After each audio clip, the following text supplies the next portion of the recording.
Don't let history repeat itself.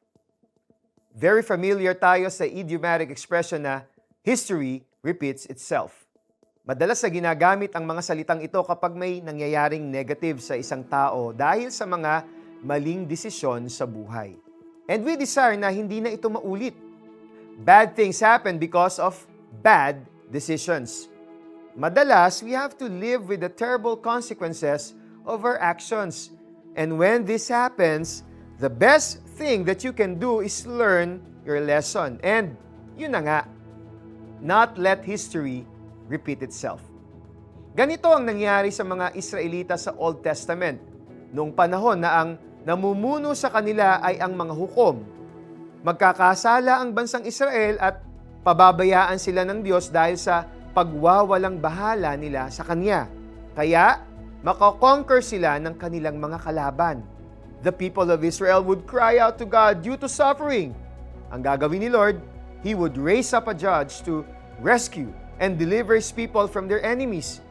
Peace would be restored, and Israel would serve the Lord again. Ang ganda sana kung dito nagtapos ang storya. Kaya lang, paulit-ulit nangyayari ito. Israel allowed history to repeat itself. Bakit hindi tayo matuto sa ating mga pagkakamali? Why don't we be accountable enough to accept responsibility sa mga actions natin? Humility is not passing the blame sa ibang tao kung tayo naman talaga ang mali.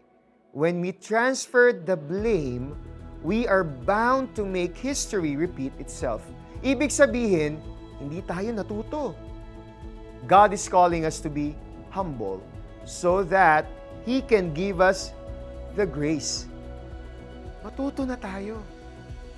Manalangin tayo. Aming Panginoon sa langit, inaamin ko na minsan nagkakamali rin ako. Sa pamamagitan ng inyong biyaya at tulong, I will not let history repeat itself dahil hindi ito ang will ninyo para sa akin. Nagpapakumbaba po ako sa inyo ngayon at nagpapaturo. Sa pangalan ni Jesus, Amen. Reviewin mo ang buhay mo ngayon. Check if there is any sin that you keep repeating. Ask God for deliverance. Continue to renew your mind. Believe in God's promises, and by His grace, determine to never let history repeat again. Ang mga Israelita ay muling gumawa ng kasamaan laban sa Diyos. Tinalikuran nila si Yahweh na kanilang Diyos at sumamba sila sa mga Baal at sa mga Asyera. Dahil dito, nagalit si Yahweh sa kanila at pinabayaang masakop ni Haring Cushan-Rishathaim ng Mesopotamia. 8 taon silang inalipin ng haring ito. Mga Hukom 3:7-8. Ako po si Eric Tutanyes. Mahal ka ng Diyos. God bless.